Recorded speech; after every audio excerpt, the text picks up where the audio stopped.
Isang estudyante ng TWCC hanggang ngayon ay pinaghahanap pa rin ng mga otoridad matapos ideklarang nawawala noon Umatake ang na isang naman ang linggo. di umano'y ayon sa mga haka-haka ay dahilan kung bakit may mga nawawalang estudyante sa DWCC halos Uy, taon-taon. nabalitaan nyo? May nawawala na naman? Sinasabi ko na sa inyo eh. Yan yung kinuwekento ng taga-maintenance na dahil yan doon sa Kayong mga nawawalang hagdan. nagpapatakbo ng eskwelahang ito. Ipaliwanag nyo kung bakit nangyayari ito. Nasaan ang anak ko? Nasaan ang anak ko? Hindi ko na alam kung anong gagawin natin. Bakit nawawala ang mga estudyante? Yun na nga yung kwento ng nawawalang hagdan.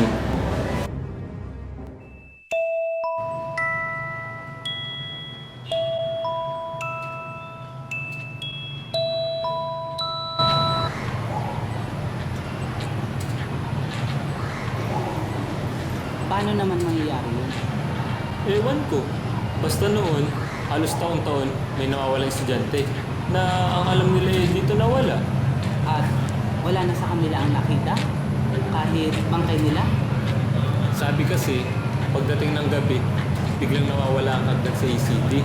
At yung dumadaan, sa oras na nawala ang hagdan, mawawala na rin. Para bang nangunguha ng kaluluwa. Oh my goodness, I am so wrong. Bakit hindi na lang yan gawin nating project sa Art of Play? Gawa natin ng pelikula ang tungkol sa nawawalang hagdan. Bakit yun? Oh, ano bakit? Kailan yung saan ko? Hindi naman ginuli yan. Kasi, hindi ko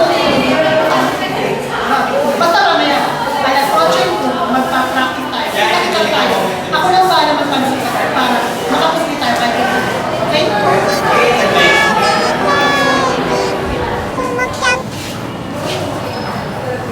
Hello, Titay! May taping tayo mamayang gabi dito sa Divide. Oo, may storya na tungkol sa nawawalang hagdan. Punta ka ha, kita-kita na tayo sa Divide.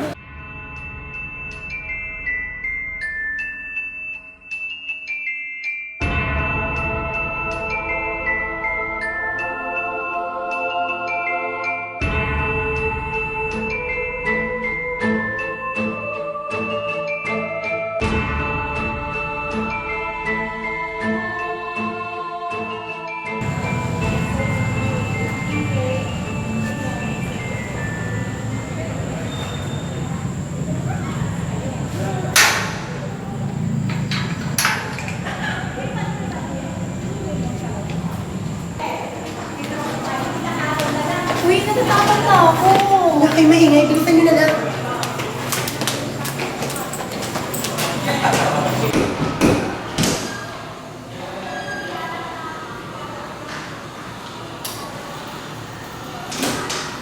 Aso, bilisan nyo. Sabi na kami tama sa atin.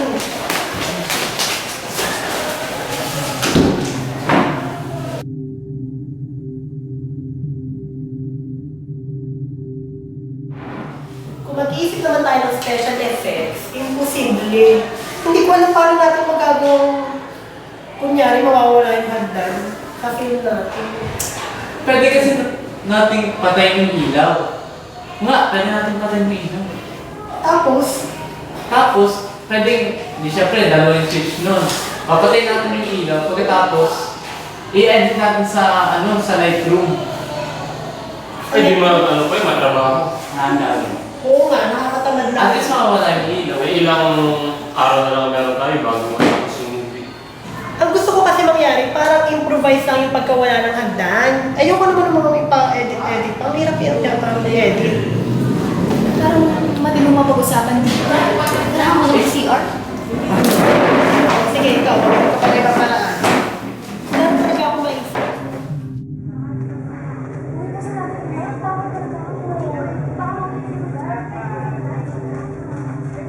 Ano nga kaya natin nagagawa ng special effects sa pagwala ng hagdan ko? Hindi ko nga rin alam. Kaya mo mag-work yung kaya? Hindi ko rin alam.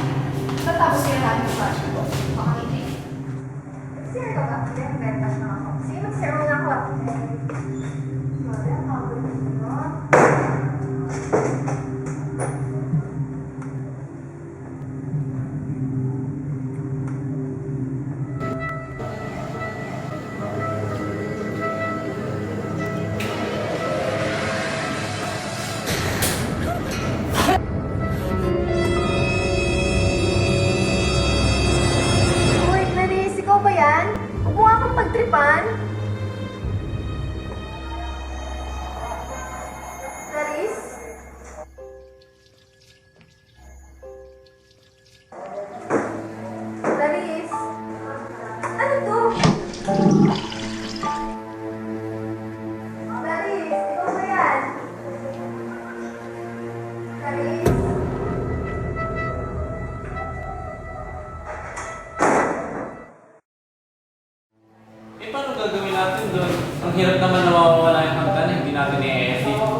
Mag-isip ka pa, ikaw di ka nakaisip ng idea na mawawala Wala ka. mo na tayo maisip. Okay.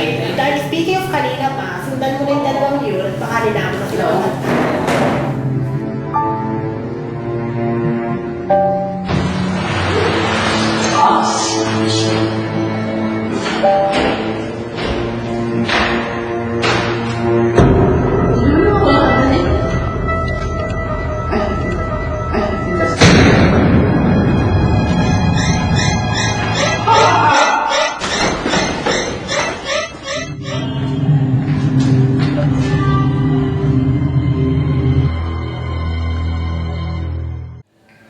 Ano ba yan? Lumalalim ng gabi, wala pa rin tayo naisip na concept kung paano mawawala yung hagdanan.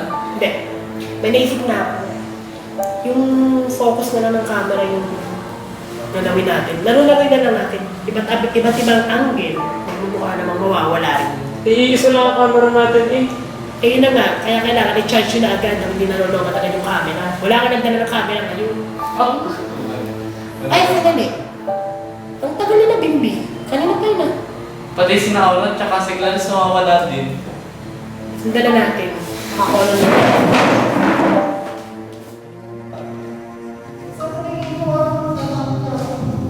Pero mas maganda yung bigyan.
Hindi ako natulog. Hindi ako natulog.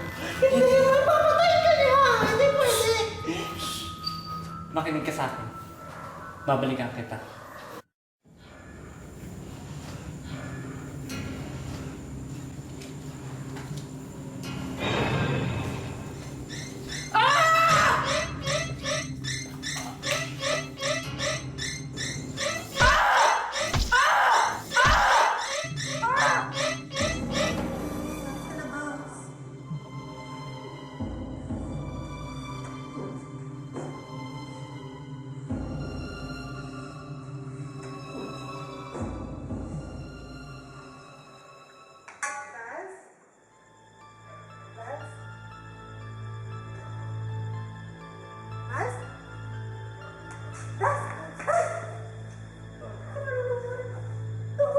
Bakit nandito ka pa? Tatakas tayo. Tumakas ka na. Ayoko na mabahan mo. Hindi ka pwede iwanan dito. Mas mahalaga ka pa sa buhay ko. Tumakas ka na. Ano ba talaga sa akin? Hindi kita pwede iwanan. Tandaan mo. Mahal na mahal kita. Mahal mo ako? Mahal mo ako?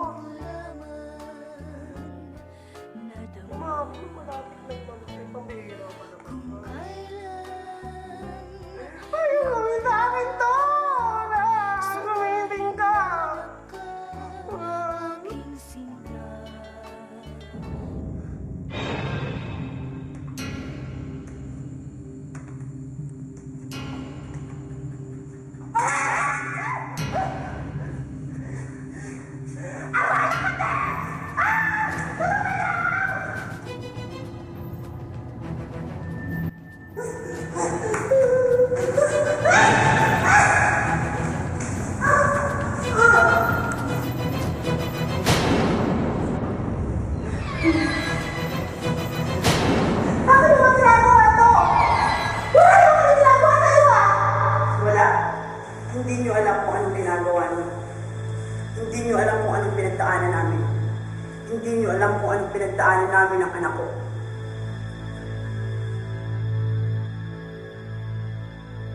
Yan na, Marta. Yan na ang kabayaran sa mga kasalanan mo. Kung bakit ka kasi pumatol sa may asawa. Ito na yung intindihan. Gusto mo ulitin ko pa sa'yo. Yung asawa ng lalaking kinalantari mo, binarang ang anak mo. Ngayon, hindi pa lumalabas ang mga sintomas. Pero pagkatapos ng 13 buwan, sariwang laman ng loob ng tao ang bubuhay sa anak mo. Ginawa nilang halibaw ang anak mo. At yan ang kabayaran sa pagiging immoral mo.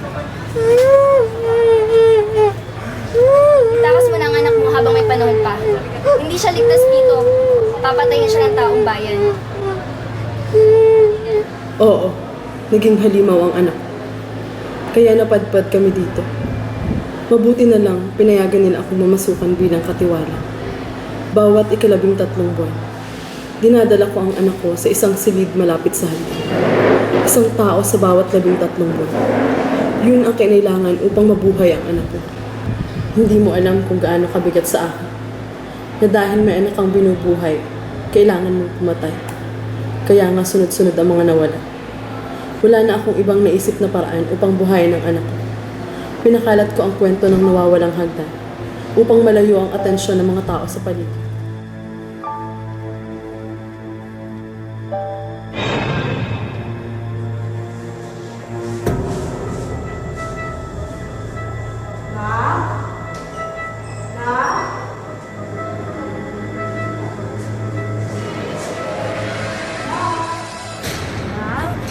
Kain ka na. Ito oh, may dalang pagkain si nanay.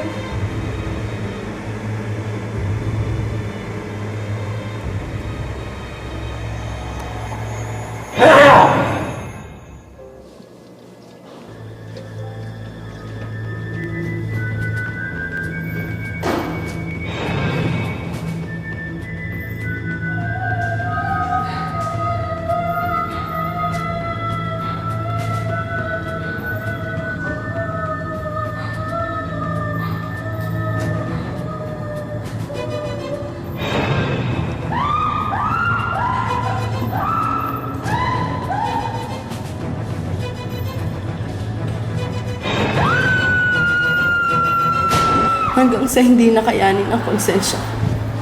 Pinabayaan ko ng magutom ang anak ko. Pinabayaan ko siya para wala nang masaktan. Patawarin mo ang nanay na. Hindi ko sinasadya, na. Patawarin mo ako.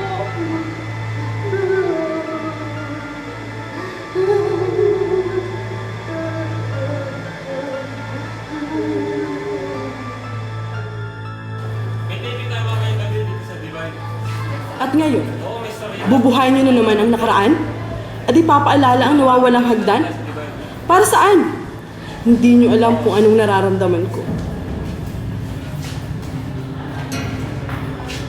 Akong ginagawang kasalanan. Hindi lang ako.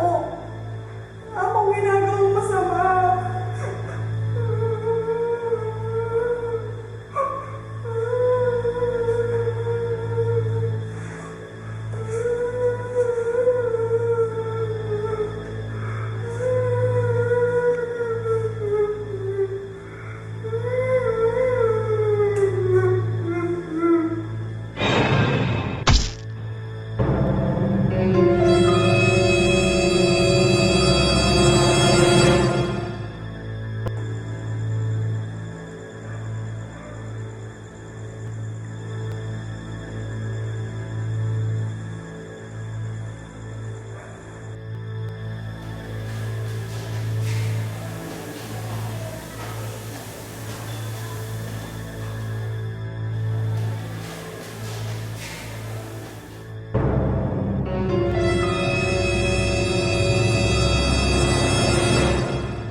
Anong ginagawa niyo dyan?